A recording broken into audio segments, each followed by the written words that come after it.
पश्चिम Africa में एक देश है जिसका नक्शा बिल्कुल एक चाबी जैसा लगता है और इसका इतिहास उतना ही गहरा है जितनी इसकी संस्कृति। तो आज चलिए बेनिन की इसी दिलचस्प दुनिया में चलते हैं। आज की हमारी ये जो पड़ताल है वो हमें बेनिन के अनोखे भूगोल से लेकर इसकी रंग बिरंगी संस्कृतियों तक ले जाएगी और साथ ही हम ये भी देखेंगे कि इसका अतीत आज भी इसके हर पहलू को कैसे छूता है। तो सबसे पहला सवाल, आखिर दुनिया के नक्शे पर बेनिन है कहाँ? चलिए पता लगाते हैं। देखिए, पश्चिम अफ्रीका के बिल्कुल बीच में बेनिन को अटलांटिक महासागर का सीधा रास्ता मिलता है। अब आप सोच सकते हैं कि ये लोकेशन इसके व्यापार और इतिहास के लिए कितनी कितनी ज्यादा जरूरी रही होगी। इसके जो पड़ोसी देश हैं, खासतौर पर नाइजीरिया, वो सिर्फ नक्शे पर लकीरें नहीं हैं। ये देश बेनिन की अर्थव्यवस्था और कल्चर पर बहुत गहरा असर डालते हैं। अच्छा, अब जरा इन नंबर्स को देखिए। यही बेनिन को सबसे खास बनाते हैं। सोचिए जरा, ये देश उत्तर से दक्षिण तक लगभग 700 किलोमीटर लंबा है, लेकिन इसका समुद्री किनारा सिर्फ 120 किलोमीटर का है। इसी वजह से इसका आकार इतना अनोखा लगता है। और ये सिर्फ एक कहने की बात नहीं है, ये एक बाकायदा ज्योग्राफिकल क्लासिफिकेशन है। चिली और वियतनाम की तरह ही बेनिन को एक वर्टिकल कंट्री यानी कि एक ऊर्ध्वाधर देश कहा जाता है, और ये बात इसके मौसम से लेकर इसके डेवलपमेंट तक हर चीज़ पे असर डालती है। चलिए अब जरा और जूम इन करते हैं, देखते हैं कि यहाँ की ज़मीन, यहाँ के पहाड़, यहाँ की नदियाँ कैसी हैं जो वहाँ रहने वालों की रोज़मर्रा की जिंदगी तय करती हैं। जरा एक सफ़र की कल्पना कीजिए। आप दक्षिण में समंदर के किनारे रेतीले तटों से अपनी यात्रा शुरू करते हैं, फिर हरे भरे पठारों को पार करते हैं और आखिर में उत्तर के सूखे मैदानों तक पहुंचते हैं।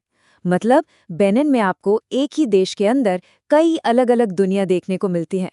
और इस पूरी जमीन को सींचती हैं ये नदियाँ, नाइजर, ओयेमे और मोनो। ये नदियाँ इस देश के लिए लाइफलाइन की तरह हैं, जो यहाँ खेती से लेकर व्यापार तक हर चीज़ को जिंदा रखती हैं। यहाँ का मौसम भी बड़ा मज़ेदार है। दक्षिण में जहाँ हवा में नमी और हरियाली है, वहीं उत्तर में सहारा रेगिस्तान से आने वाली गर्म हवाएं, जिन्हें हरमट्टन कहते हैं, पूरे माहौल को एकदम सूखा और अलग बना देती हैं। ठीक है, तो हमने ज़मीन तो देख ली, अब बारी है उन लोगों से मिलने की जो इस ज़मीन को अपना घर कहते हैं। ये एक दिलचस्प बात है। देखिए, कागजों पर राजधानी पोर्टो नोवो है, लेकिन देश का दिल असल में धड़कता है इसके सबसे बड़े शहर और इकोनॉमिक हब कोटोनू में। सारी हलचल यहीं होती है। बेनिन सिर्फ एक देश नहीं है, ये कई सारी संस्कृतियों का एक गुलदस्ता है। यहाँ फान और योरूबा जैसे कई अलग अलग ग्रुप्स के लोग रहते हैं और हर कोई इस देश की पहचान में अपना एक अलग रंग भरता है। यहाँ भाषाओं और धर्मों का भी एक अनोखा संगम है। ऑफिशियल भाषा तो फ्रेंच है, लेकिन गलियों में, बाजारों में आपको फान और योरूबा भाषाएं सुनाई देंगी। और धर्म की बात करें तो ईसाई और इस्लाम धर्म के साथ साथ वुडू, जिसे लोग वुडू के नाम से जानते हैं, उसकी पुरानी परंपराएं आज भी यहाँ जिंदा हैं और ये इसकी पहचान का एक बहुत ही अहम हिस्सा है। और आखिर में आइए ये समझते हैं कि बेनिन के इतिहास और इसके नेचुरल रिसोर्सेज ने मिलकर इसकी आज की अर्थव्यवस्था और इसकी राष्ट्रीय पहचान को कैसे बनाया है। बेनिन की अर्थव्यवस्था की जड़ें इसकी ज़मीन से जुड़ी हैं। कपास यहाँ की सबसे बड़ी एक्सपोर्ट फसल है, जबकि कसावा और याम जैसी फसलें लोगों का पेट भरती हैं। लेकिन एक बात और है, इसकी इकोनॉमी काफ़ी हद तक अपने विशाल पड़ोसी नाइजीरिया पर निर्भर करती है, जिसके अपने फायदे भी हैं और नुकसान भी।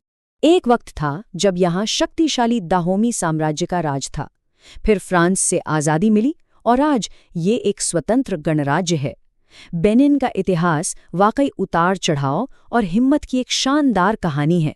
और ये झंडा, ये सिर्फ कुछ रंग नहीं है, ये बेनिन की आज़ादी, उसके संघर्ष और एक बेहतर भविष्य की उम्मीद का प्रतीक है। ये बेनिन की आत्मा है। तो आज की इस पूरी बातचीत से हमें क्या सीखने को मिला? हमने जाना कि बेनिन एक वर्टिकल कंट्री है। यहाँ का भूगोल बहुत विविध है, यहाँ की संस्कृति कई रंगों से मिलकर बनी है और इसकी अर्थव्यवस्था अपनी ज़मीन और अपने इतिहास से गहराई से जुड़ी हुई है। अब जाते जाते एक सवाल छोड़कर जा रहा हूँ। इसके चाबी जैसे आकार से लेकर इसके गहरे इतिहास तक बेनिन के बारे में वो कौन सी एक बात है जो सबसे ज़्यादा हैरान करती है? इस पर ज़रूर सोचिएगा। बेनिन हमें यही याद दिलाता है कि कभी-कभी सबसे बड़ी कहानियाँ